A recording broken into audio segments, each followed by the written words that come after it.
Anong natutunan mo? Nagtataka niyang tanong. Natutunan kong wag nang tutuntong sa lupain ng mga ulaga kapag walang dalang sasakyan. Ako lang din ang mahihirapang maglakad, tumawa ako. Chos! Ano nga kasi, Ate Coco? Anong natutunan mo, pagpupumilit ni Cassie? Tumayo ako at tumingala. Tinitigan ko iyong mga bituin sa langit na ang liliwanag, natutunan kong may mga tao talagang mapagbalat kayo. Na hindi lahat ng masasamang tao ay nasa bilangguan. Ang karamihan sa kanila ay nasa paligid lang natin at naghihintay ng tamang pagkakataon para tayo ay saktan. Naramdaman kong kinalabit ako ni Cassie, wala ka nang ang dodo, humuhugot ka pa, sabi niya, tara na nga, Ate Coco.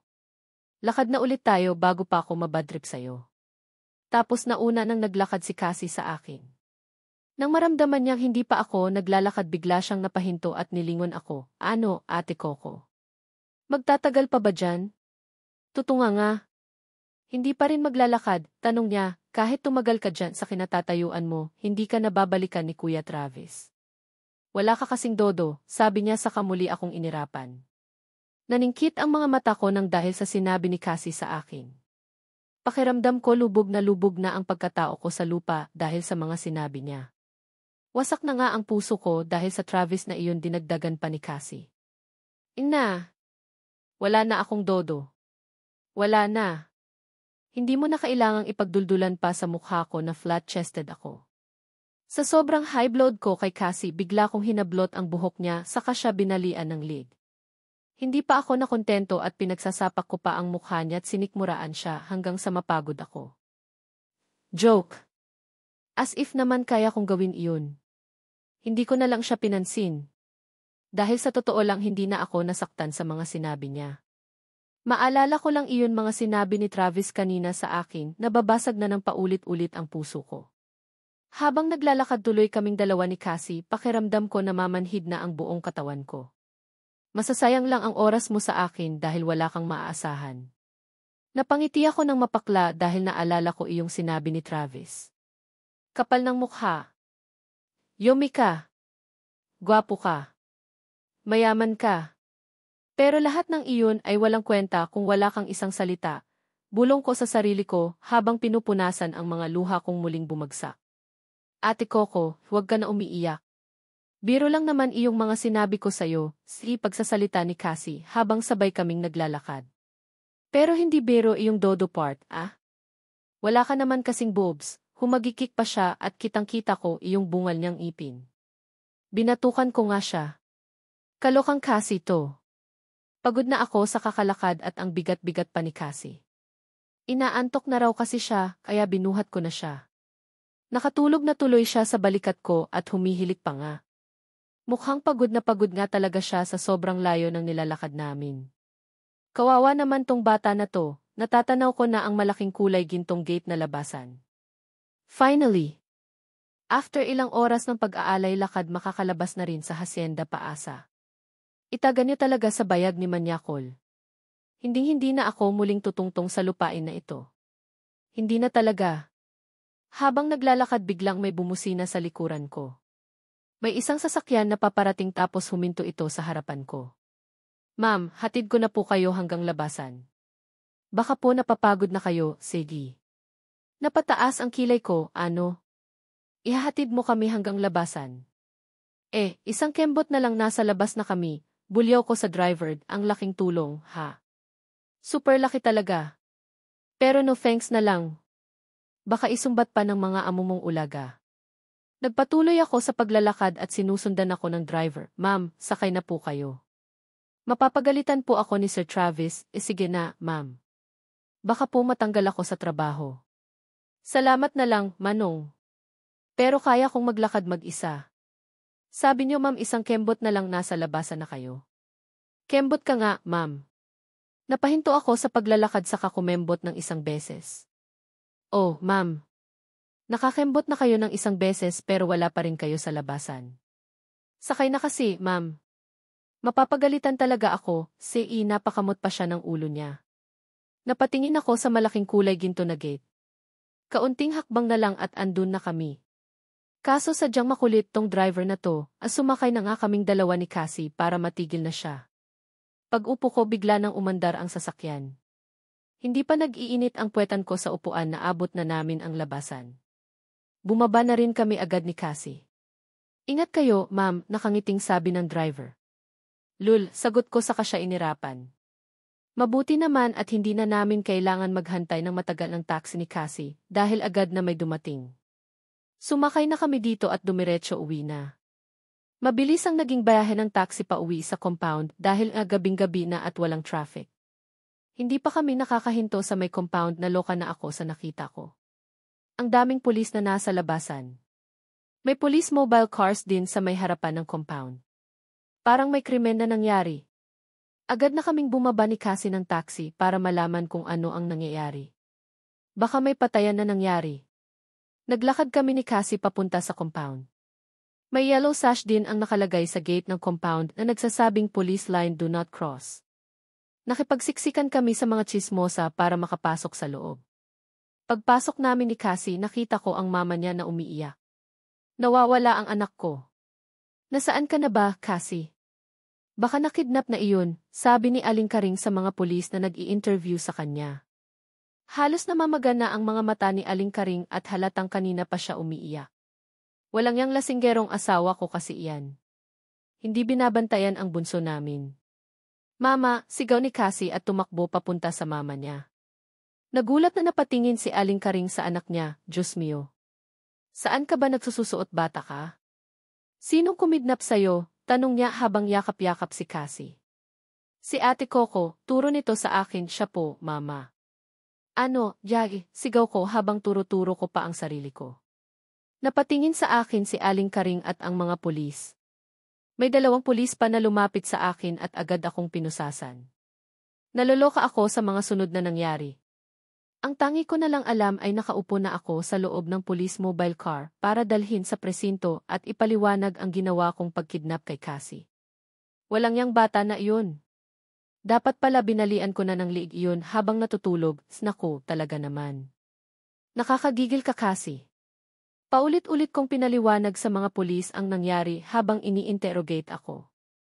Ayaw nilang maniwala sa akin at ipinipilit nilang plano ko talagang kindapin si Cassie at magparansom sa mga magulang nito.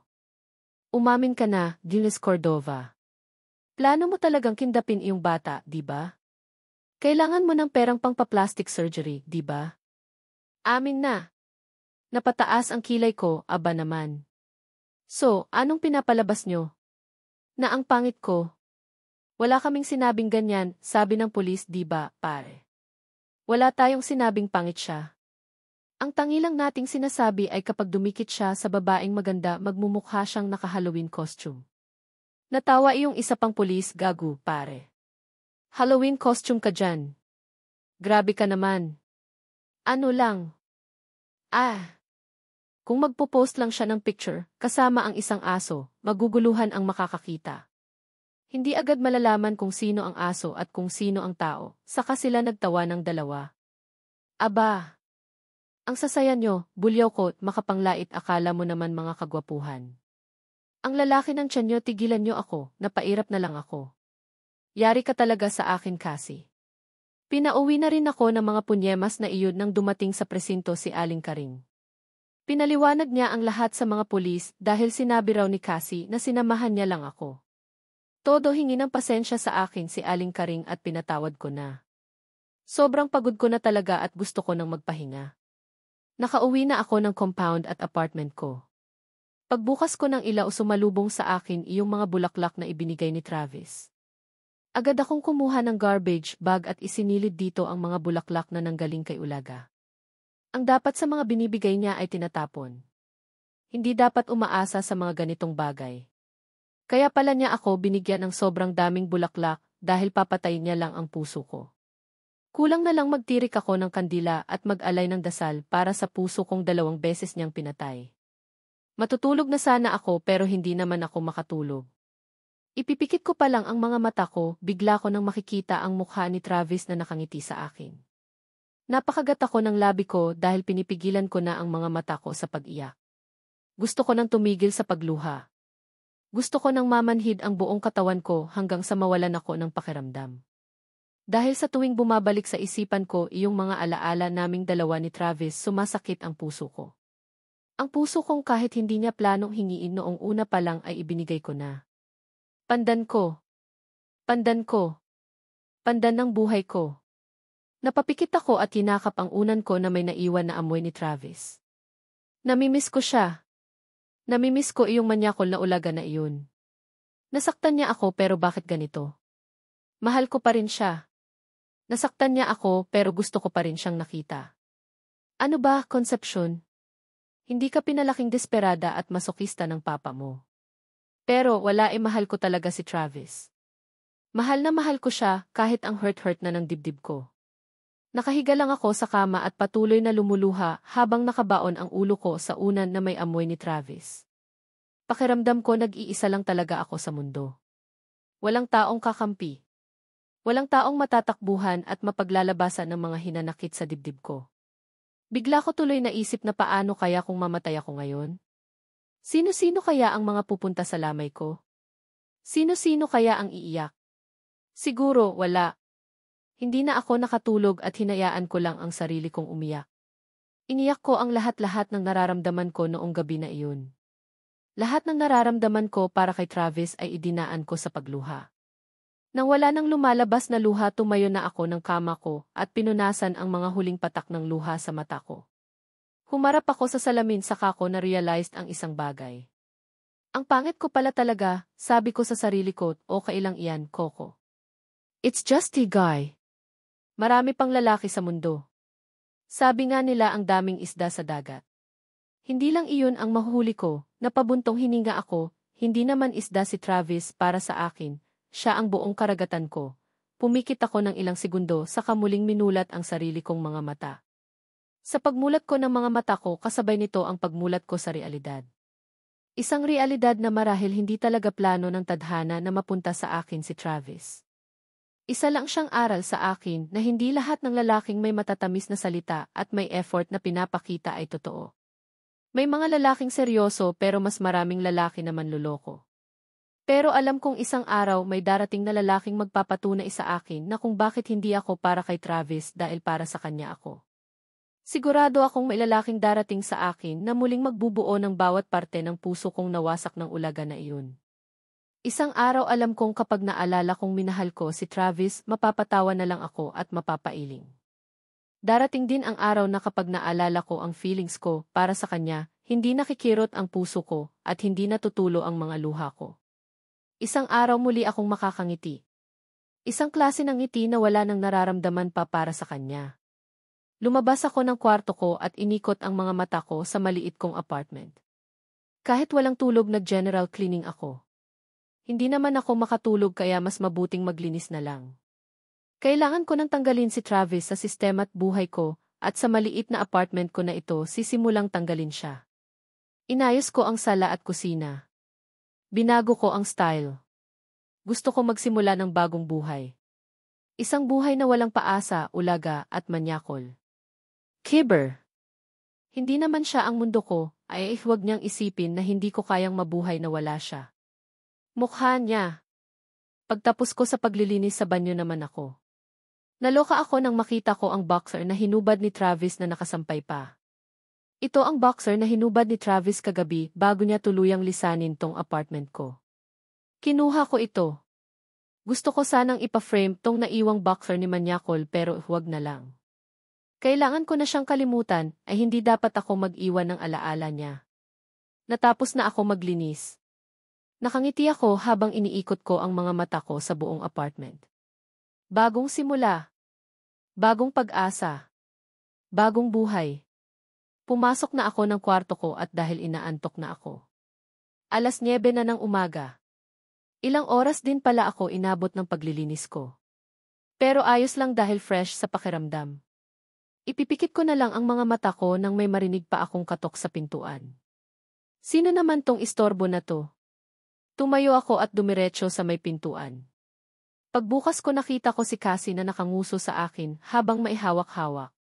Ate Coco, galit ka sa akin. Sorry na, pagsasalita niya sa kainabot sa akin iyong hawak niya, Ate Coco, peace offering, oh. Huwag ka na magalit sa akin. Sa'yo na lang tong magic bra ni ate ko. Kapag sinuot mo to parang may dodo ka na. Tis!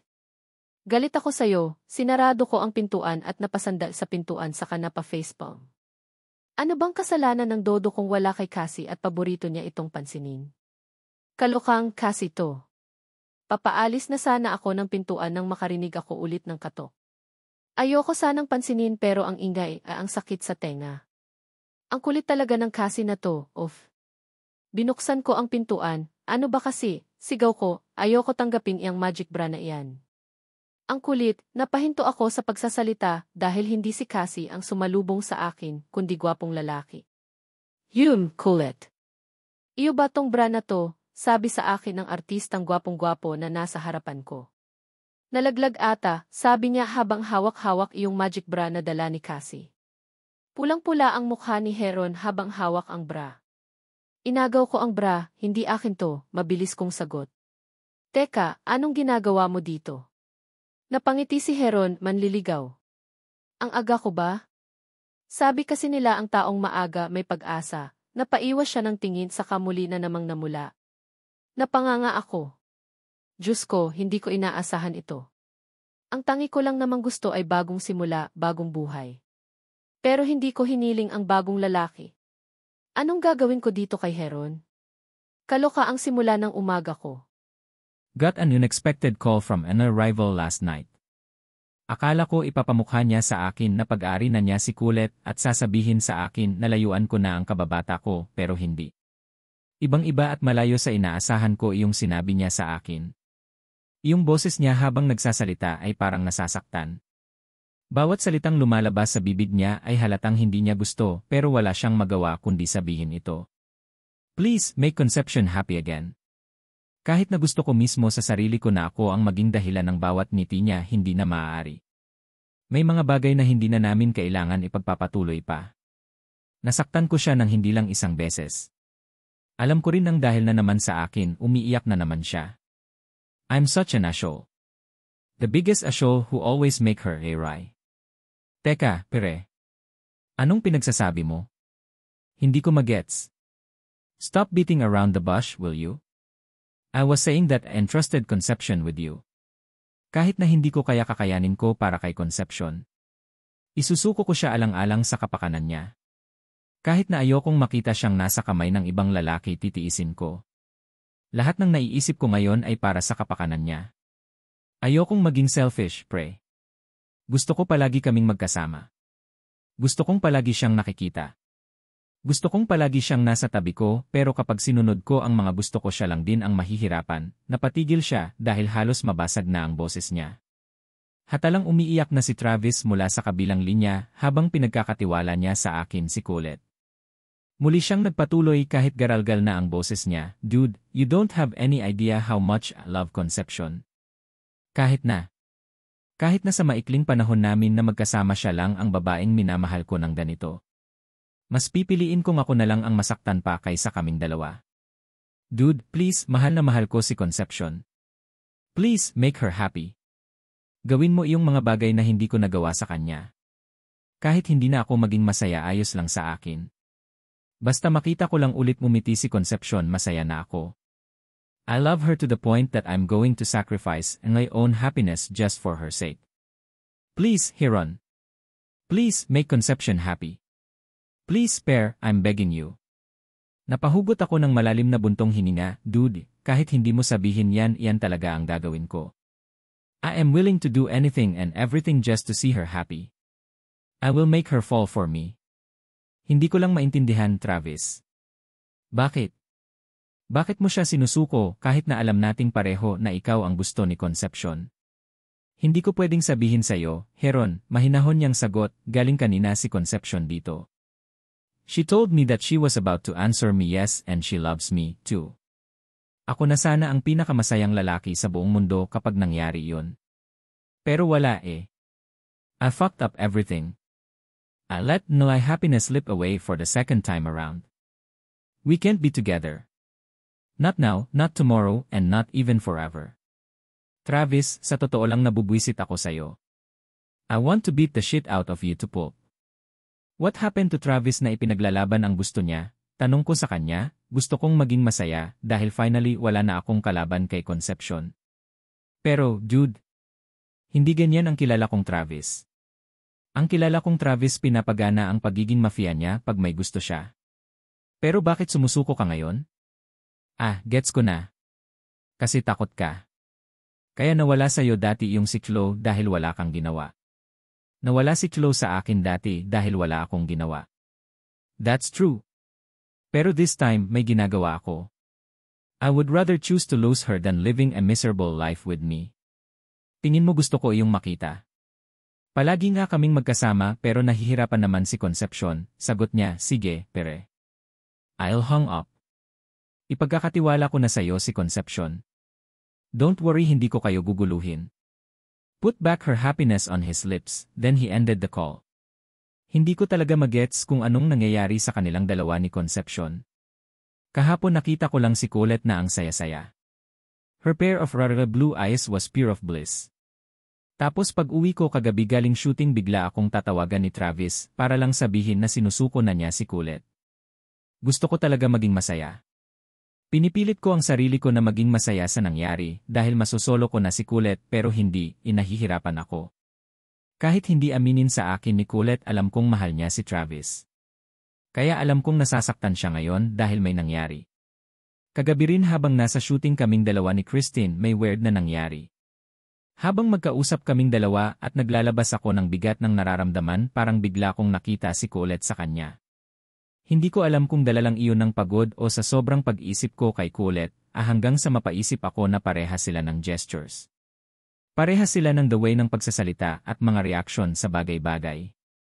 Pati pagngiti nila parehas. Aside from that iyong mga mata nila. Magkaiba lang ito ng kulay pero iyong kinang ay parehas. May something na nagpapasaya sa kanila kaya ganun kasigla ang mga mata nila. Kung iisipin ko lang na totoo ang magic marahil masasabi ko sa sarili ko na isang tao lang si Christine at Colette. Tinapos ko na ang pagligo ko at agad pinunasan ang katawan saka nagtapis ng tuwalya. Paglabas ko ng banyo nakita ko si Lolita na nakaupo sa may kama ko habang may hawak na papel kung saan nakalagay ang schedule ko para sa araw na ito. Hindi na ako nahiya sa kanya dahil tinanggal ko na ang tuwalyang nakabalot sa hubad kong katawan saka nagbihis. Para saan pa ba na mahihiya ako, nakita na niya ang bawat parte ng katawan ko. Elway shooting ka para sa isang magazine ngayong morning. Then, meeting with director sa isang movie na gagawin mo next month. She said while scanning the paper, oh, ila the way may ribbon cutting ka sa Japanese restaurant before 4 p.m. Cancel all only appointments for this day. Kaswal na sagot ko sa kanya habang inaayos ang sleeves ng suot kong polo. What? Napasigaw siya kaya napaharap ako sa kanya. What the hell, Heron? Cancel. But Pele? May lakad ka ba ngayon? Saan ka pupunta at hindi ko iyan alam? I'm going to see Colette, mahinanon kong sagot. You're just going to see her so you're willing to cancel all your appointments. What the fuck, Heron? Napataas na ang boses niya, pwede mo naman siya puntahan after ng mga appointments mo. Hindi mo to pwedeng i-cancel dahil mga mahalagang tao ito. Mas mahalaga sa akin si Colette. I mean, siya ang pinakamahalaga sa akin. That's bullshit, Heron. Priority first before anything else, galit na tugon niya sa akin. That's right. Priority first so I'm going to see her, cause she's my priority, kaswal na sagot ko, look, Lolita. Being an actor to me as of now is not matter anymore. Ngayong pag nakita ko na si Colette, wala na akong pakialam kung anong mangyari sa karir ko. Kahit malaos ako ayos lang sa akin. Tutal naman may napatunayan na ako. So, you're willing to drop your career for her own sake. Iyan ba ang sinasabi mo? Inis na sabi ni Lolita. I can't believe you, Heron. This is really bullshit. Yes, sagot ko, binenta ko ang sarili kong katawan para maging artista. Para matupad ang pangarap ko na napangarap niya sa akin. I made this far because of her. Mula bata pa kaming dalawa up to now siya lang ang iniisip ko. Siya lang ang mahalaga sa akin. Ngayon na nakamit ko ang mga pangarap niya sa akin, wala na akong pakialam sa karir ko. Pinangako ko noon sa sarili ko na once makita ko si Colette sa kanya ko lang itutuon ang buo kong atensyon. If she wants me to drop this career, would do it. If she wants and lay whole attention, would give it. tinignan ko siya ng seryoso, and don't meddle with Elias, Lolita. You must know your place. Malaki ang utang na loob ko sa'yo pero once na may gawin ka kay Colette na hindi ko nagustuhan, magkakalimutan tayong dalawa. Tinapos ko ang pag-aayos ko sa kadinampot ang cellphone, wallet, and car key ko. Hindi na nagsalita si Lolita hanggang sa makalabas ako ng kondo. Habang nakasakay ako sa kotse ko naisip ko iyong mga sinabi ko sa kanya. Am I too harsh? Hindi naman dahil noong una palang nilinaw ko na sa kanya kung anong meron kaming dalawa. Ngayon na nakita ko na ang babaeng matagal ko nang hinahanap ititigil ko na ang namamagitan sa aming dalawa. Mas pipiliin kong siya ang mawala kaysa si Colette. Aside. Dumating na ako sa compound nila Colette at agad na pumasok sa loob. Mabuti na lang open ang gate kundi baka makasuhan pa ako ng trespassing. Pagtungtong ko sa harapan ng apartment niya may nakita akong bra. Pinulot ko ito kahit namumula ang buong mukha ko. Kay Colette ba ito? Pero bakit ang laki at may silikon pa? Magic bra ata ang tawag dito. Kumatok ako sa pintuan nila Colette at mabilis naman itong bumukas. Ano ba kasi? Ayoko tanggapin yang magic bra na yan. Ang kulit, pagsasalita ni Colette pero agad din siyang napahinto marahil na-realized niyang ako ang sumulpot sa harapan niya. Yun, Colette. Iyo ba tong bra na to? Sagot ko sa kanya habang nahihiya, nalaglag ata, ramdam na ramdam kong namumula ang mukha ko. Inagaw ko ang bra, hindi akin to, mabilis niyang sagot, teka, anong ginagawa mo dito? Ngumiti ako manliligaw. Ang aga ko ba? Sabi kasi nila ang taong maaga may pag-asa. Napaiwas ako ng tingin. Bigla kong narinig na tumawa si Colette kaya ako napaharap sa kanya. Patuloy lang siyang tumatawa pero hindi umaabot iyong kasiyahan sa mga mata niya. Halatang puyat siya dahil ang itim ng ilalim ng mga mata niya. Namamagarin ito na parang buong gabi siyang umiyak at may masakit na pinagdadaanan. May nangyari nga atang masakit sa kanilang dalawa ni Travis. Hindi mo naman kailangan tumawa kung hindi ka talaga masaya, ay pagsasalita ko na naging hudyat ng pagtigil ni Colette sa pagtawa. Ha, naguguluhan niyang sagot, Heron, anong trip mo at ang aga-aga mo andito? Manliligaw nga, sagot ko Tara, may pupuntahan tayo. Saan naman tayo pupunta? Nagtatakang tanong niya, hindi pa ako natutulog.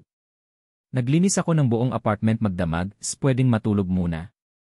Napatingin ako sa loob ng maliit na apartment ni Colette at sobrang linis nga. Mukhang tinuon niya sa ibang bagay ang atensyon niya para hindi niya maisip ang nangyari. Gusto ko alamin kung ano ba ang nangyari pero wala ako sa posisyon. Alam kong hindi rin comfortable si Colette para sabihin ito. Ang tangi ko lang magagawa sa kanya at samahan siya sa panahon na pakiramdam niya ay wala siyang kakampi. Ipakita sa kanya na pwede niya akong kapitan sa mga ganitong oras na wala siyang makakapitan habang gumuguho ang sarili niyang mundo. Ayos lang yan. Sa kotse ka na lang matulog. Wala ka bang shooting o taping man lang ngayon? Tanong niya. Napailing ako, wala. Weh, hindi niya makapaniwalang sagot, tigilan mo ko, Heron. Alam kong mabenta ka. Imposible na mawalan ka ng appointments. Pinakancel ko lahat, sagot ko, gusto ko mag-day off muna sa pagiging artista at bumalik sa Ron-Ron habang kasama si Colette. Pwede ba? Biglang namula si Colette dahil sa sinabi ko. Parehas pa rin ang ekspresyon niya noong mga bata kami na bigla-biglang namumula kapag may nasasabi ko sa kanya. Teka, sandali lang. Magpapalit muna ako ng damit, sigaw niya sa katumakbo pero biglang napahinto, pasok ka pala muna. Pasensya na sa bahay ko, ha? No problem, pumasok ako sa loob saka umupo sa may sala niya at hinintay siya matapos sa pagpapalit ng damit. Napaikot ang mga mata ko sa buong apartment ni Colette. Hindi ba siya nalulungkot na mag-isa na lang siya dito na nakatira? Kapag ba tinanong ko siya na lumipat na sa kondo ko papayag kaya siya? Gusto ko siya makasama. Gusto ko siya palaging makita sa bawat oras na lumilipas. Natatakot kasi ako na baka bigla na naman siyang mawala sa paningin ko. Napatayo ako nang lumabas na si Colette ng kwarto niya. Nakaayos na siya. Let's go, tanong ko sa kanya. Umiti siya, tara na para makatulog na ako. Excited na ako matulog sa kotse mo. Maglalakad na palabas nang may mahagip ang mga mata ko. May poster kasi na nasa gilid ng pintuan niya na nakadikit. Ito ang poster ko na limited copy lang. Paano siya nakakuha ng ganito o pinamigay lang ito sa mga iba't ibang producers na pumunta sa fashion show ko dati? Nice, may poster pala ako dito sa apartment mo. Tinuro ko yung poster na nakasabit. Siyempre. Deads na deads nga ako sa'yo, di ba? Natatawang sagot ni Kulet. Ngayon, deads na deads ka pa rin sa akin, seryoso kong tanong. Yun, slight. Hahaha. Slight, balik tanong ko, ako hindi slight ang pagka-dead sa'yo. Tinapik niya ako sa balikat, anong tinira mo at ang high mo ata sa umagang ito? Heron, natatawa niyang tanong. Hinawakan ko ng mahigpit ang kamay niya na parang pinaparamdam sa kanya na ako, hindi ko siya ile-let go. Na kapag ako ang binigyan niya ng chance, hindi siya masasaktan sa akin at sa kanya ko lang papaikutin ang mundo ko. Ang isang pagmamahal dapat ay mas lamang ang kasiyahan kaysa sa sakit na nararamdaman. Kapag puro paghihirap lang ang nararamdaman mo, walang kwenta ang pinasok mong relasyon. Iyon ang ipapakita ko sa kanya. Na kapag ako ang binigyan niya ng chance, mapapaiyak siya sa sobrang kaligayahan. Hindi ko binitiwan ang kamay ni Kulet. Hawak-hawak ko ang kamay niya habang palabas kami ng compound nila. Binuksan ko ang pintuan ng kotse ko para mauna siyang makasakay saka ako pumasok sa driver's seat. Tahimik lang kaming dalawa habang umaandar ang kotse ko. Saan tayo pupunta, Ron? Pagbasag ni Kulet sa katahimikan. Basta. May ipapakita ako sa'yo, sagot ko habang nakangiti, di ba inaantok ka? Matulog ka muna dahil matagal ang biyahe natin. Gaano katagal? Balik tanong niya, mas matagal pa ba sa pag-move on? Natawa siya, Hais. Inaantok na talaga ako.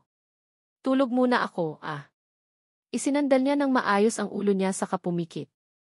Pasulyap-sulyap ako kay Kulet habang nagda-driver ako. Kahit nakapikit siya at tahimik halatang pati sa pagtulog niya dala niya ang bigat ng nararamdaman niya. Hanggang pagtulog niya hindi niya matakasan iyong nangyari sa kanila ni Travis. Ano ba kasi talagang nangyari? Napansin kong may luha sa gilid ng mata ni Kulet habang mahimbing na natutulog. Nanikip ang dibdib ko.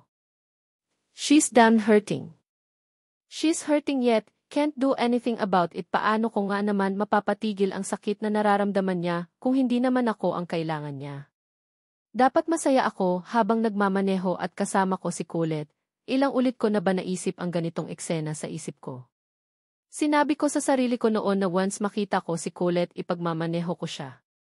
Kahit saan kami pumunta at kahit gaano kalayo ayos lang sa akin, basta siya ang kasama ko. Pero ngayon hindi ko maramdaman na masaya ako. Alam ko kasing sumama lang sa akin si Kulet para matakasan ang nararamdaman niya. Nakarating na kami sa Laguna ni Kulet pero mahimbing pa rin siyang natutulog. Huminto ang sasakyan ko sa isang malaking lupain na pag-aari ko. Malaki ito dahil ilang daang puno ng mga ang nakatanim dito nang mabili ko ito. May kinuha akong mga tagapag-alaga sa lupain na ito, kaya hindi napapabayaan ang mga tanim. Nauna akong lumabas para lumanghap ng sariwang hangin. Mabuti pa sa ganitong probinsya sariwa ang hangin, hindi katulad sa Manila na puro polusyon. Narinig kong bumukas ang pintuan ng kotse kung saan nakasakay si Kulet. Paglingon ko sa kanya nagpupunas siya ng mga mata niya. Para siyang umiiyak. Are you crying? Nag-aalala kong tanong sa kanya. Here, inabot ko ang panyo ko sa kanya. Kinuha niya ito, salamat, tugon niya, magnapaginipan lang ako. Humikab siya sa kanilibot ang paningin niya sa paligid. Wow. Ang ganda naman dito. Ang lawak ng lupain. Nasaan tayo? Kanino to? Humarap ako sa kanya, nasa hacienda ko ron tayo. Pag-aari ko tong lupa. Nagulat siya, talaga? Pag-aari mo to, Ron, hindi niya makapaniwalang sagot. Wow. Ang yaman mo talaga. Ang ganda ng lupain mo. Ang lawak tapos ang dami pang puno ng mga. Lupain natin to, natigilan siya sa sinabi ko, Hacienda Coron ang pinangalan ko dito dahil pinagsama ang palayaw nating dalawa. Kulet and Ron, tumingin ako sa mga puno ng mangga. The first time saw this place fell in love in instant. Hindi dahil ang lawak ng lupa kundi dahil sa mga puno ng mga manga, tumingin ako sa kanya, naalala kasi kita. Naalala ko iyong mga oras na inaakyat mo ang puno ng mga sa plaza dati, sabi ko tara lakad tayo. Nauna akong naglakad habang nakasunod si Kulet sa likuran ko. Halatang manghang-mangha siya sa nakikita niyang lawak ng lupa. Napahinto kami sa isang malawak na patag na lupa. Dito, turo ko dito sa kinatatayuan ko plano magpatayo ng bahay. Naisip ko dati na isang araw dadalhin kita dito at tatanungin kung anong klaseng bahay ang gusto mo. Kahit bahay kubo o isang palasyo ayos lang sa akin. Para sa akin lahat ng gusto mo susundin ko. Kahit nga sigurong sabihin mo sa akin na ibaon ko sarili ko dito sa kinatatayuan ko para lang mapasaya ka, gagawin ko. Natawa kami pareho dahil para sa akin ang kaligayahan mo ang kaligayahan ko. Nagpatuloy kaming dalawa ni Colette sa paglalakad hanggang sa makarating kami sa may bangin na may kahoy na harang. Hindi naman ito masyadong mataas. Nakikita dito ang paglubog ng araw. Pagkukwento ko sa kanya, kapag stress ako sa trabaho pumupunta ako dito. Dito ko madalas sinisigaw iyong saloobin ko. Sinisigaw ko lahat ng bigat ng dinadala ko. Tapos after noon magiging okay na pakiramdam ko. Sabi ko, ilang ulit ko rin sinigaw dito na sana makita na kita. Natupad ang sinigaw ko. Pwede ko ring isigaw dito ang nararamdaman ko, seryosong tanong sa akin ni Colette. Tumango ako, sure, sabi ko, go ahead. Huminga ng malalim si Colette saka tumingin ang diretso. Hoy, Chloe, panimula niyang sigaw. Chloe, iyon bang ex-girlfriend ni Travis? Tanong ko sa sarili ko. Tahimik ko lang na pinakinggan ang sunod-sunod na sinigaw ni Chloe. Chloe, ang swerte mo. Binalikan ka na naman kasi ni Manyakol. Ikaw na naman kasi ang pinili niya. Kaya sana alagaan mo na siya. Huwag mo na siyang pakawalan pa. Sana this time alagaan mo na siya at ingatan. Kasi kahit Manyakol iyan at ulaga marunong iyan magmahal. Nasasaktan din iyan, nakita kong tumulo na iyong luha ni Colette, kapag sinaktan mo pa iyan bahala ka, hindi kanya ulit babalikan. Tignan mo, binalikan kanya ulit kahit makasakit na siya ng iba. Kasi ganun kanya kamahal. Kaya niyang saktan ang iba, wag lang ikaw ang masaktan, napahinto siya saka nagpatuloy, hindi ako inggiterang tao, Chloe, pero ngayon inggit na inggit ako sayo. Nasayo kasi ang lalaking mahal ko. Kaya sana wag mo nang saktan iyang si Manyakol. Alagaan mo na siya, okay? Make him happy. Ilang taon ka rin niyang hinintay na bumalik. Sana this time maging masaya na kayo. Sana maging masaya na siya sayo. Sana maging masaya na siya. Patuloy lang lumuluha si Colette kasi kahit nasasaktan ako, dahil sa ginawa niya, handa ko siyang kalimutan para lang tuluyan na siyang maging masaya. Kahit Manyakol iyan, abnormal at ulaga, minahal ko iyan. Kung sayo talaga siya liligaya, handa akong magparaya para sa bisit na iyan. Tumigil na sa pagsigaw si Colette dahil puro luha at hagulgol na lang ang lumabas sa bibig niya. Nilapitan ko siya at hinawakan ang kamay niya. Napatingin siya sa akin habang umiiyak at binanggit ang mga salitang sana sa akin na lang niya mismo binanggit. Heron, mahal ko siya. Mahal na mahal ko siya. Sabi niya habang tumutulo ang mga luha niya mula sa blue niyang mga mata. Mahal na mahal ko siya, pero kung hindi ako ang kailangan niya, papakawalan ko siya. Inakap ko ng mahigpit si Colette at hinayaan siyang lumuha sa dibdib ko. Love is not supposed to be painful. It is supposed to be magical, sabi ko sa kanya habang patuloy siyang umiiyak sa dibdib ko. Damn, such a lucky Travis. Such a lucky bastard.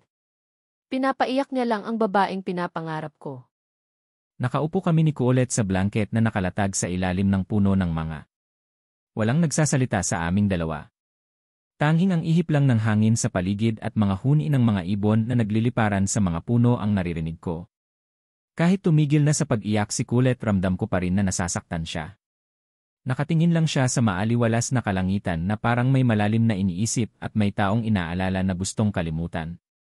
Napangiti ako ng mapakla dahil sa na-realized ko.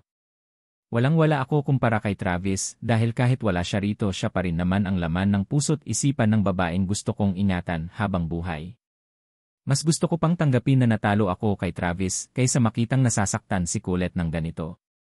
Ni minsan hindi ko pinangarap masaktan ng ganito si Colette pero tangi na lang dahil iyon lalaking pinili niya sinaktan siya ng lubus-lubusan. Sana ako na lang si Travis. Sana ako na lang talaga siya dahil kapag ako siya, hinding-hindi ko sasaktan ng ganito, tong babaeng nasa tabi ko. Iingatan ko siya at ipaparamdam ko sa kanya kung gaano ko siya kamahal at kung gaano siya kaimportante sa akin. Napasulyap ako kay Colette nang bigla siyang humiga sa blanket habang ako naman ay nakaupo pa rin sa tabi niya. Napabuntong hininga siya at muling pinunasan ang mga mata niya. Sigurado akong naiiyak na naman siya pero pinipigilan niya lang ito. Hindi ko alam kung anong sasabihin ko sa kanya at kung paano ko siya i-comfort. Mahirap kasing humagilap ng mga tamang salita para sa taong nasasaktan at sa pusong sugatan. Wala kasing makakagamot nito kundi mismo ang taong naging dahilan ng pagkasugat nito. Nagugutom ka ba? Tanong ko kay Kulit, may kainan sa labasan. Kung nagugutom ka pwede tayong pumunta ron, tanghali na rin ay. Umiling si Kulit pero nasa kalangitan pa rin nakatuon ang mga mata niya, hindi, mahina niyang sagot, busog pa ako. Tubig gusto mo? Muli kong tanong. Ayoko rin. Anong gusto mo? Kung may gusto ka sabihin mo lang. Gusto kong magka-boobs. Ha? Gulat na sagot ko. Natawa siya, joke lang. Sabi niya saka biglang sumeryoso, gusto ko siyang makalimutan. Seryosong sagot ni Kulit, gusto kong mabura ang bawat alaala niyang naninirahan sa utak ko. Gusto kong mawala ang existence niya sa isipan ko. Gusto kong isipin na hindi siya nag-exist sa buhay ko tulad ng biglaan niyang pagkalimot sa akin, pero kahit anong pilit kong gawin iyon, nabibigo lang ako, napakagat ng labi si Kulit. Kahit anong pilit kong kalimutan siya masyadong makulit itong puso't isipan ko dahil paulit-ulit nila siyang inaalala. Paulit-ulit kong naririnig sa isipan ko yung mga matatamis niyang salita't pangako na puro kasinungalingan lang pala. Nakatingin lang ako kay Kulit at pinapakinggan iyong mga sinasabi niya. Kahit hindi niya sabihin kung sino ang tinutukoy niya alam ko namang si Travis pa rin ito. Iba talaga ang pagmamahal ni Kulit para kay Travis. Damnit kung ako ang minamahal ni Kulit ng ganyan ako na marahil ang pinakamasayang lalaki sa buong mundo. Sabi niya ako raw ang pinili niya. Sabi niya ako raw ang babaeng gusto niyang makasama sa buong buhay niya. Sabi niya ako raw ang nagpapaganda sa mundo niya. Pero bakit kung kailan hulog na ako sa kanya saka naman niya ako binitawan? Bakit kung kailan mahal na mahal ko na siya saka na naman niya ako iniwan at saka naman siya bumalik sa babaeng una niyang minahal? Napatawa si Kulit pero may luha na tumulo sa mga mata niya.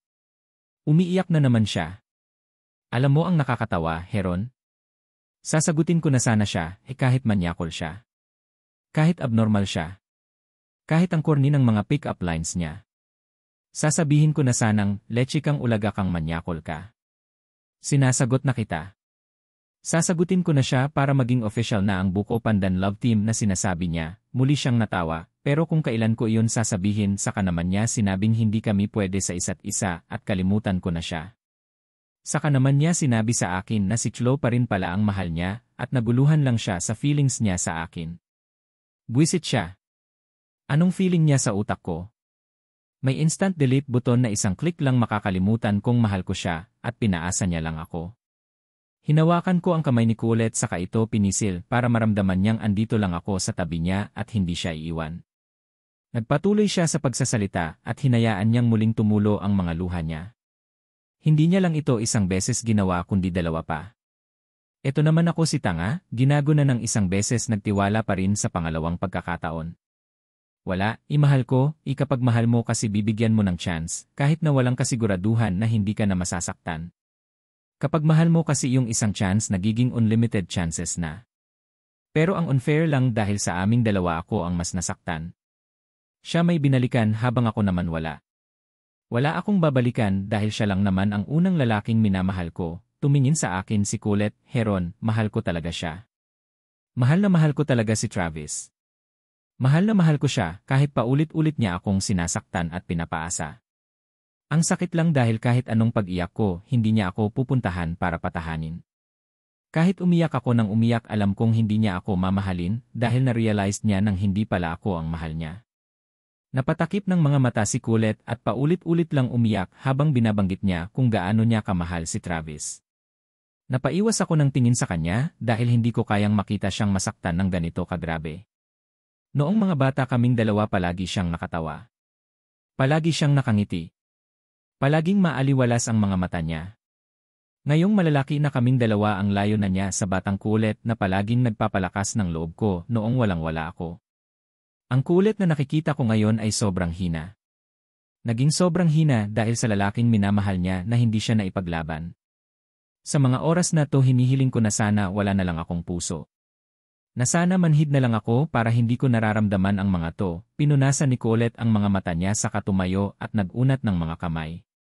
Haste! Nakakapagod umiyak. Lecheng manyakol yan. Ang swerte-swerte. Paulit-ulit ko na lang iniiyakan. Bale. Last na to, hindi ko nahahayaan ang sarili kong umiyak pa ng dahil sa kanya. Naglakad si Colette kaya bigla akong nagsalita. Saan ka pupunta?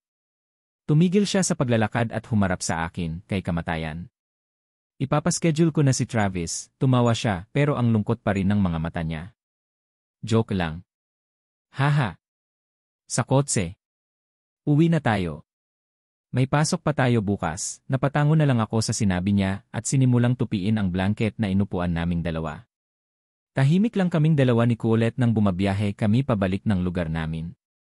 Nakatuon lang ang pansin niya sa mga dinadaanan naming dalawa.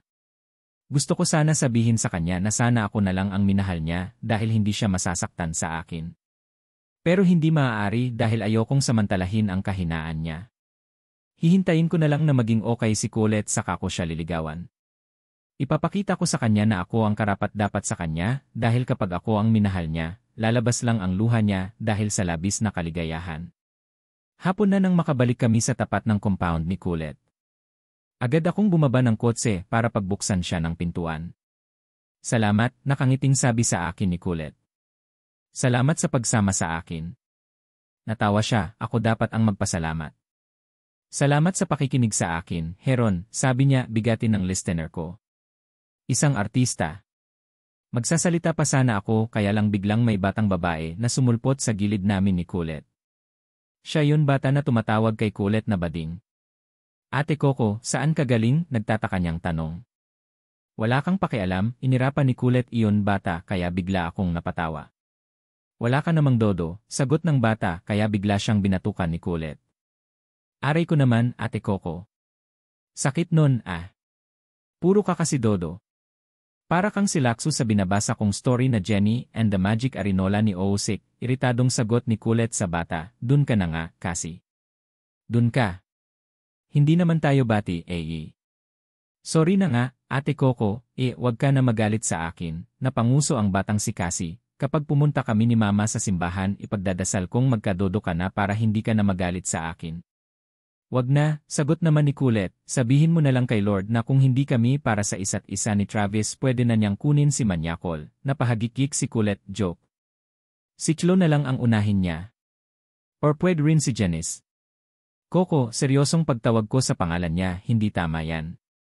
Matipid na ngumiti sa akin si Colette, masama. Pero iyong ginawa ba sa akin ni Travis hindi masama?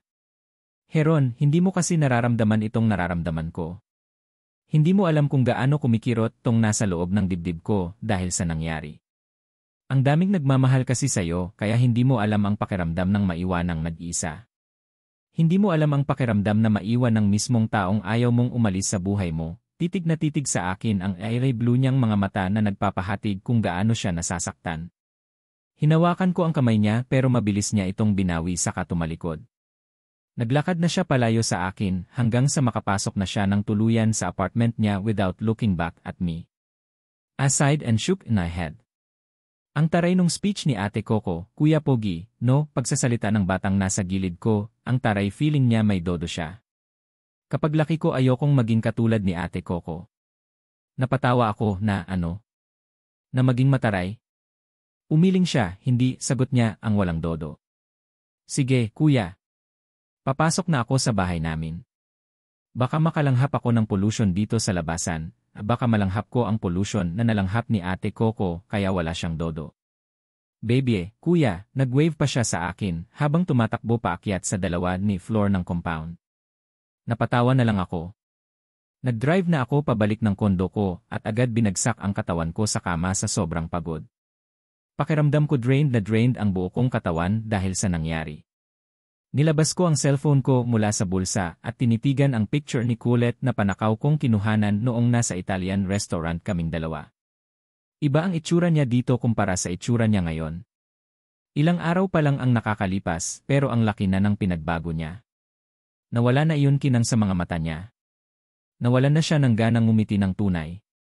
Ngayon iyon mga mata niya isa lang ang ibig sabihin, ang nasasaktan.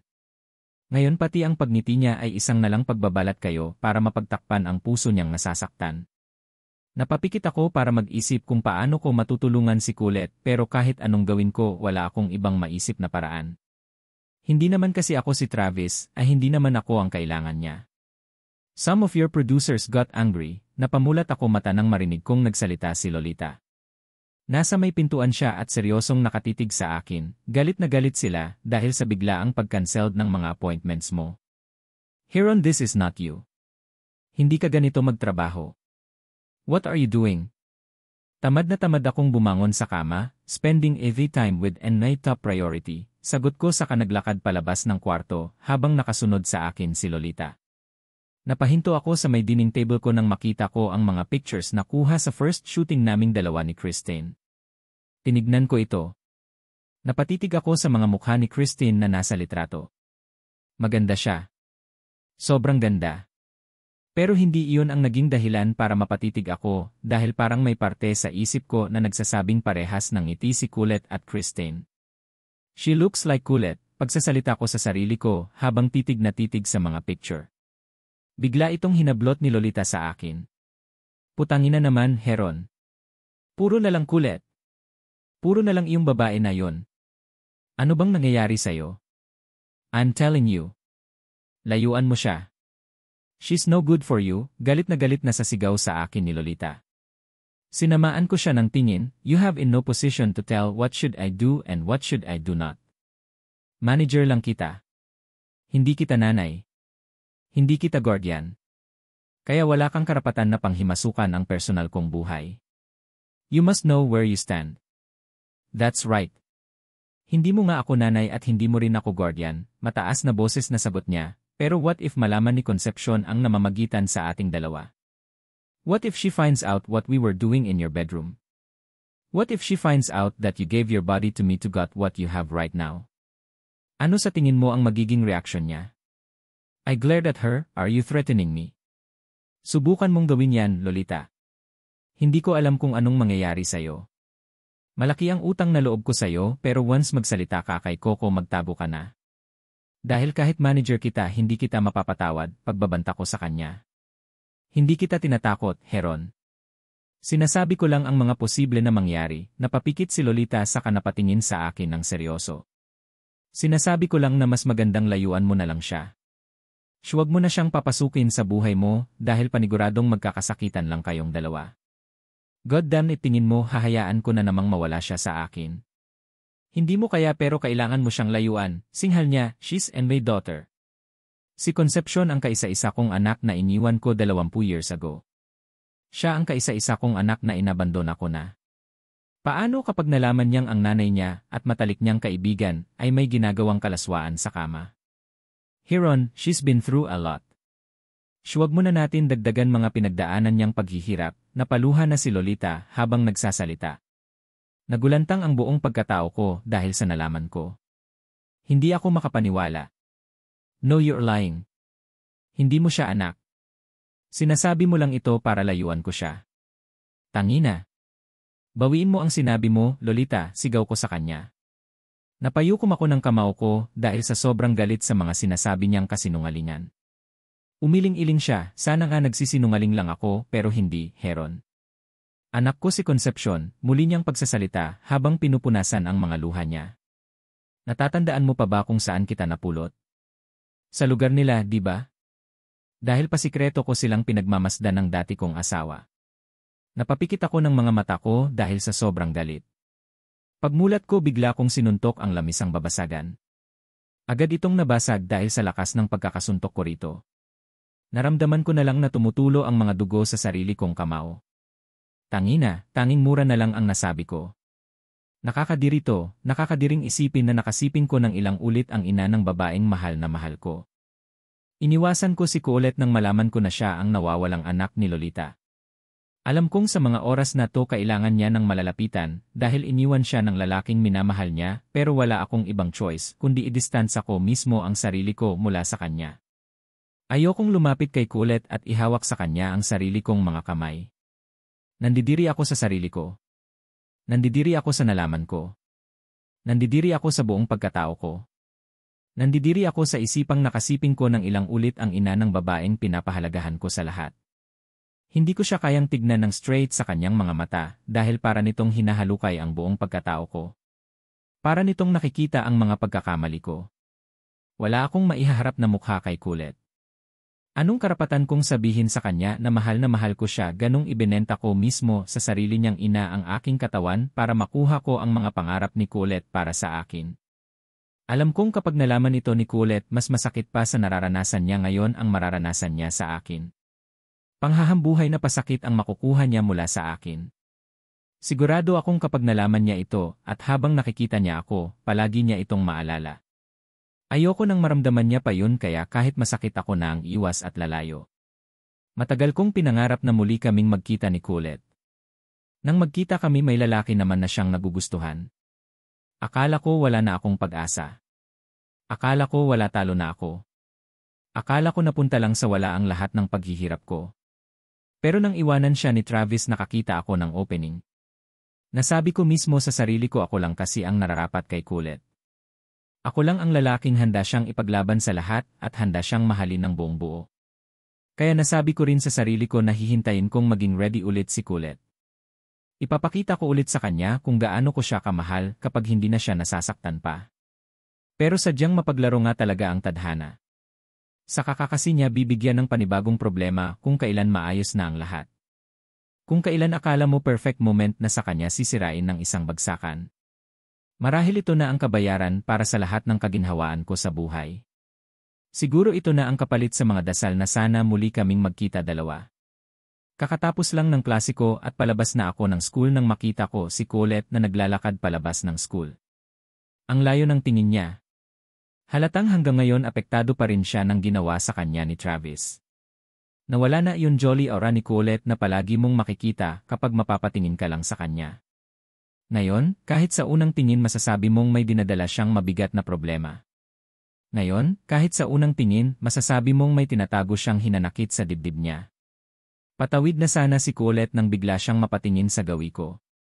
Kahit mahirap para sa akin ako na mismo ang unang umiwas ng tingin. Nahihiya ako sa kanya't nagigilty sa ginawa ko. Hindi ko talaga alam kung paano siya haharapin dahil baka mapaiyak na lang ako bigla sa harapan niya. Hindi na ako hihingi ng sorry dahil alam kong wala namang kapatawaran sa naging kasalanan ko sa babaeng minamahal ko.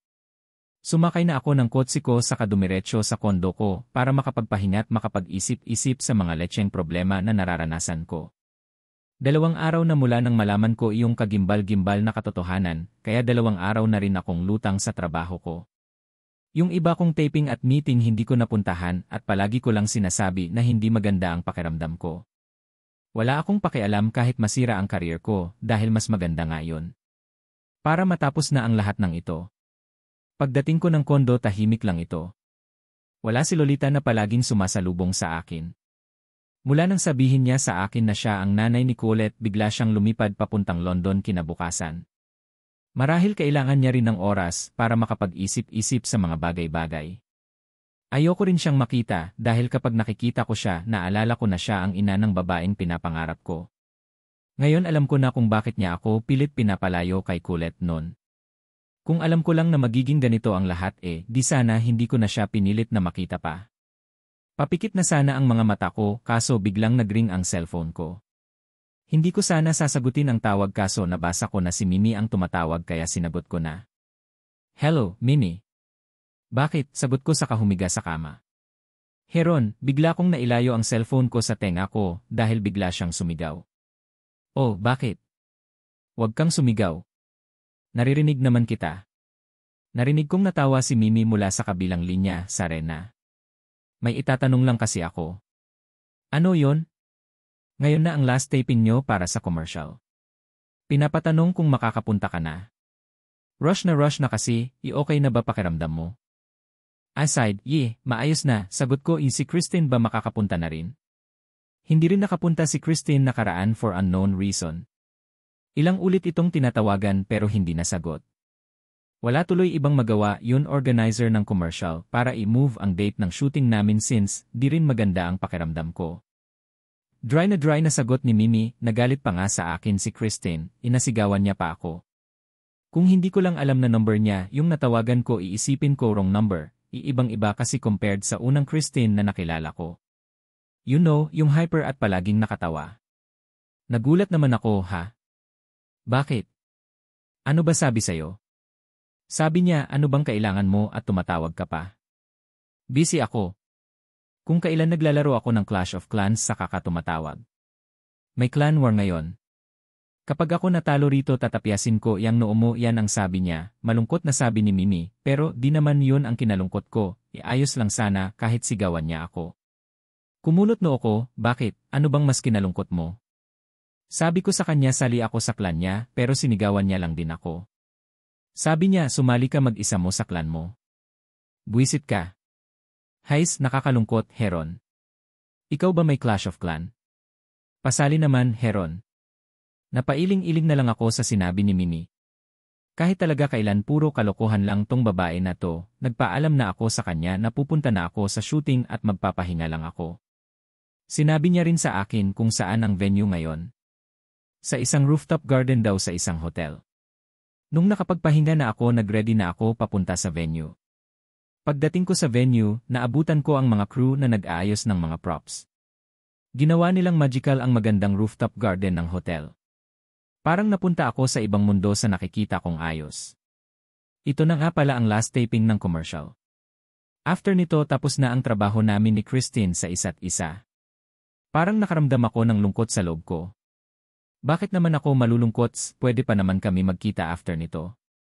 Baka nga maging isang artista na rin si Christine at madiscover, ay hindi yun malabong mangyari dahil sobrang ganda naman niya. Papalapit na ako sa mag-tent para magpalit ng susuotin nang makarinig ako ng sigaw. Boses ni Christine ang sumigaw at parang may kaaway. Dali-dali akong pumasok sa tent at nakita ko siya dun na may sinisigawan na hairdresser. Galit na galit ang mukha ni Christine pero hindi nababawasan ang ganda niya. Somehow, bigla ko ngang naisip na parang nagbago na si Christine sa mga nakalipas na araw. Ano ba? Ba't ba hindi ka nag-iingat? Ang sakit nun, ha? Inaayos mo ba ang buhok ko o sinasabunutan mo ko? Sermon nito sa hairdresser niya. Ang tanga-tanga nito, my gosh. Tara rito. Ikaw ang umupo rito at ako ang sasabunot sa buhok mong impakta ka. Hihilahin niya sana yung hairdresser niya pero agad na akong lumapit para pigilan siya. Humarang ako sa harapan niya kaya agad naman siyang napatigil. Chill, Christine. I'm sure di naman niya yun sinasadya. Sabi ko saka bumaling sa hairdresser niya, hindi mo naman yun sinasadya, di ba?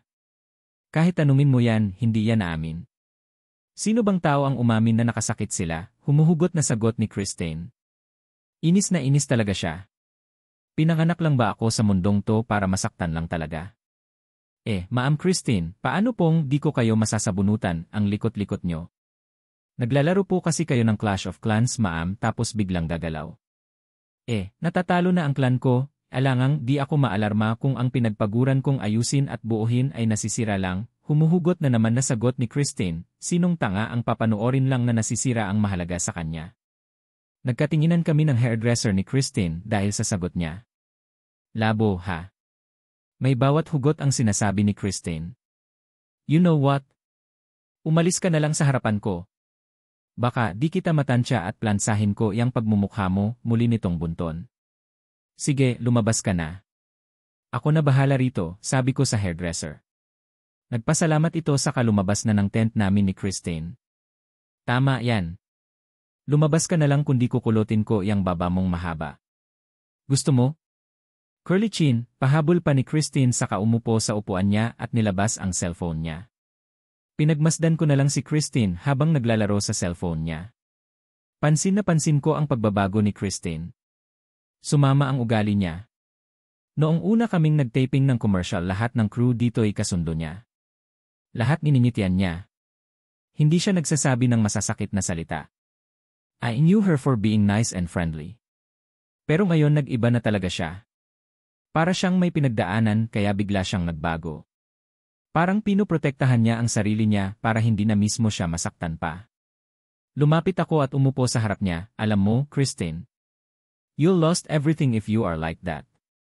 You should treat someone very nice or else they'll leave you.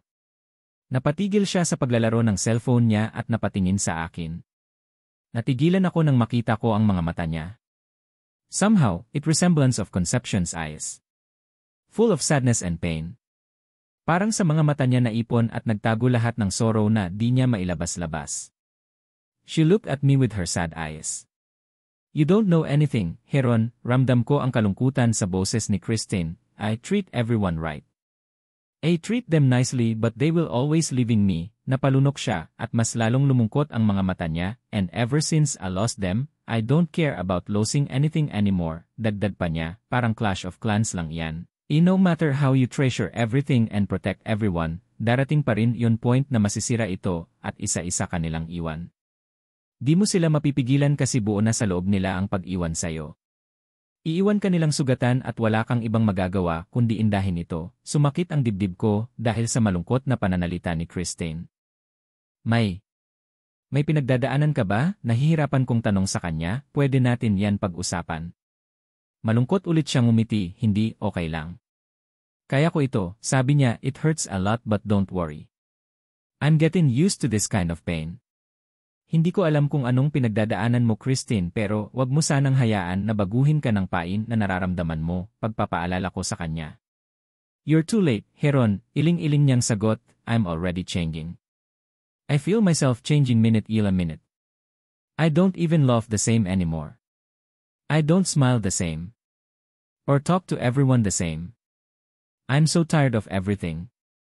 I'm so damn tired for every single things that I do. You hurt Ila Igay, right? Paninigurado ko. Natigilan si Christine. Parehas kayo nung babaeng kakilala ko. She was also hurt Ila the guy she loves the most. Pinatong ko ang kamay ko sa balikat ni Christine. Lalaki lang yan, Christine. There's plenty of fish in the ocean.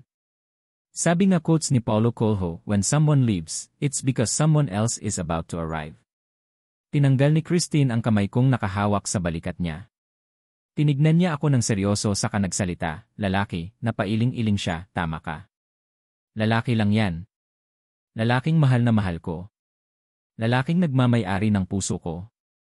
Lalaking kahit sinaktan ako ng ilang ulit, di ko pa rin kayang kalimutan. Lalaking kahit gusto ko nang burahin sa alaala ko, di ko magawa kasi bawat alaala niya sa isipan ko, yun lang ang paulit-ulit kong nakikita. Tumayo siya, Heron, there's plenty of fish in the ocean but mind you, he's in the entire ocean. Sabi niya, saka wala naman akong pakialam kahit may dumating pa sa buhay ko, kahit wala nang dumating ayos lang basta. Wag niya lang akong iwan, natawa si Christine. Pero yung pilit na tawa para pagaanin lang ang loob niya, but he left me anyway. He took away my heart then left me. Ang saya, no? Iniwan kang sugatan ng lalaking mahal mo. After promising that he would give everything, he just left you with nothing but a heartless body. Hindi na ako nakasagot sa sinabi ni Christine dahil walang salitang gustong lumabas sa bibig ko. Parang naulit lang yung nangyari nakaraan habang umiiyak si Colette at sinasabi niya kung gaano niya kamahal si Travis. Isn't it weird? Parehas na iniwanan si Colette at Christine ng lalaking mahal nila. Parang nakikita ko si Colette kay Christine sa mga oras na to, lalo na yung mga mata nilang nawalan ng ganang mabuhay at nawalan ng gana tumingin sa bagay-bagay. Huminga ng malalim si Christine, may bar tayo mamaya. Maglalabas lang ako ng sama ng loob. Last day na rin ang taping natin, a celebration na rin. Sure, sabi ko sa kangumitik later. Guys, start na ng taping, biglang pumasok si Mimi sa tent namin saka sumigaw, ready na kayo. Yep, pagsasalita ko, magbihis lang ako. Good, tuwang-tuwa na sabi ni Mimi saka tumingin kay Christine, Christine, di na mainit ulo mo. Pasali na sa clan mo. Please. Sinamaan ng tingin ni Christine si Mimi. Tatapyasin ko na yang noo mo kung di ka titigil, sagot nito saka napairap pa. Napailing-iling na lang ako sa sinabi ni Christine kay Mimi. Parang magiging mortal enemy pa ang dalawa kapag nagkataon. Liray, si Mimi rin kasi, adi lang muna hayaan si Christine. Nagpatuloy na kami sa shooting. Nakailang take rin kami and eventually natapos na rin ang pinagpaguran namin. Nagkaroon ng kaunting salusalo para i-celebrate ang last day ng shooting namin. Next daw i-air ang commercial kaya abangan na lang daw. May mga press conference rin daw pala kami sa mga susunod na araw. Tatawagan na lang kami para sa dates. Nung natapos na kami kumain nagpaalam si Christine na magbibihis lang siya para pumunta na kami sa bar. Sabi ko hihintayin ko na lang siya. Maganda rin tong chance na to para makainom at makalimot panandalian sa mga problema ko. Besides, di ko rin maaaring iwanan si Christine mag-isa mag-bar dahil baka malasing siya at pagtripan ng mga lalaki doon. Mas maganda ng kasama niya ako. Paniguradong iyak lang si Christine dahil sa problema niya. Lumabas ako ng tent namin nang ready na ako umalis. Si Christine dun sa comfort room nagbihis at mag-retouch din daw siya ng makeup. Palabas na sana ako ng rooftop garden nang makita ko si Travis. May kasama siyang isang matangkad na magandang babae na nakahawak sa braso niya. Natigilan ako at pinagmasdan sila. Itong babae na to yung first girlfriend ni Travis na si Chloe. Anong ginagawa nila dito? Mimi, anong meron? Bakit may ibang tao? Tanong ko kay Mimi nang dumaan siya sa akin. Tumingin siya dun kila Travis saka nagsalita, pinakita lang tong lugar dun sa dalawa. Dito ata gaganapin ang engagement party nila. Engagement party? Ikakasal sila? Hindi. Magpapakamatay, natawa si Mimi. Ano ba, Fafa Heron? Malamang magpapakasal. Engagement party na, ikaw talaga. Minsan bobo ka rin, no? Sinamaan ko siya ng tingin. Joke? Hehe. Anong magpapakasal? Sinong magpapakasal? Biglang nagsalita si Christine. Nakapagpalit na siya ng damit. As usual, she looks stunning kahit anong damita ang suot niya. Ayun, oh. Yung couple na yun magpapakasal. Dito sa rooftop gaganapin next week, pagturo ni Mimi sa gawin nila Travis, ang perfect nila tignan, no? Gwapo yung lalaki tas ang ganda nung babae. Pero parang may sakit yung babae. Napatingin si Christine dun sa gawin nila Mimi kaya napatingin din ako. Nakita kong nakangiti si Travis habang kausap niya yung girlfriend niya. Mukhang masaya siya. Mukhang masaya siyang ikakasal na sila. Hindi ko tuloy maisip na mahal niya ba talaga si Kulet o ginagago lang ako nito noong tumawag siya sa akin at hinahabilin niya si Kulet sa akin. Nakatingin lang ako kila Travis nang mapatingin siya sa akin. Agad siyang umiti nang makita niya ako. Nagpaalam sila dun sa kausap niya na parang manager nitong hotel saka lumapit sa akin kasama yung girlfriend niya.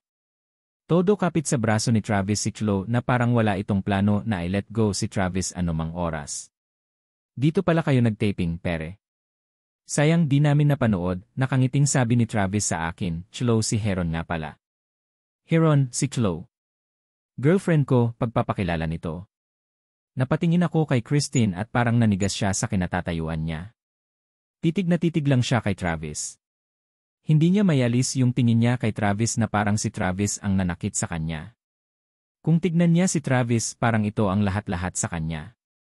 Nice meeting you, Chloe, sabi ko rito, ito nga pala si Mimi. Stylist ko. Hi, may Clash of Clans kayo. Pasali ako sa clan nyo. Natawa si Travis, wala, di kami naglalaro nun. Ito naman si Christine. Kustar ko, pagpapakilala ko kay Christine.